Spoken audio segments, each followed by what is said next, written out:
लाख करोड़ डूब गए और हमारा भी दिल घबराता है।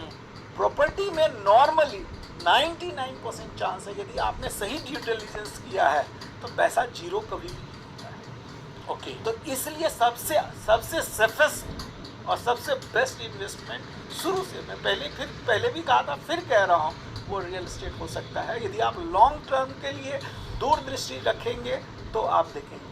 जैसे एक उदाहरण से मैं समझाऊँ, आप ये हम लोग नोएडा में शूट कर रहे हैं। मैं जब दिल्ली आया शुरुआत में तो 2001-2 में मैं पैसा कमाने लगा, ईश्वर का कृपा हुआ, आशीर्वाद हुआ।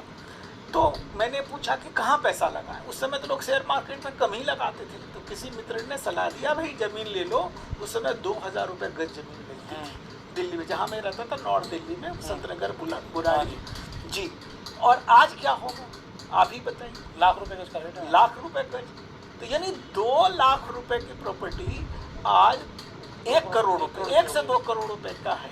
पिछले अगले 20 साल में 50 गुना। क्या ये शेयर बाजार से कम रिटर्न है? और जो लोग ये ना समझे, दिल्ली में, मैं रांची में हूँ, वहाँ भी, धनबाद में आप हैं, धनबाद में भी, और कहीं भी, चाहे गुजरात हो, महाराष्ट्र हो, पूरे देश में आप देख लो, ठीक है। तो आप यदि 20 साल 10 साल, शेयर में भी तो रातों रात तो नहीं हो जाता है, और हर कोई होता भी नहीं है। और 10 में से 9 लोगों के पैसे मरते हैं, डूबते हैं शुरू में।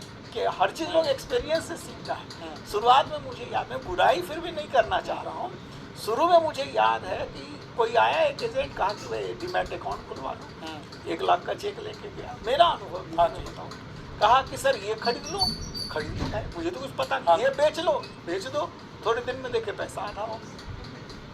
अगर आपका बिजनेस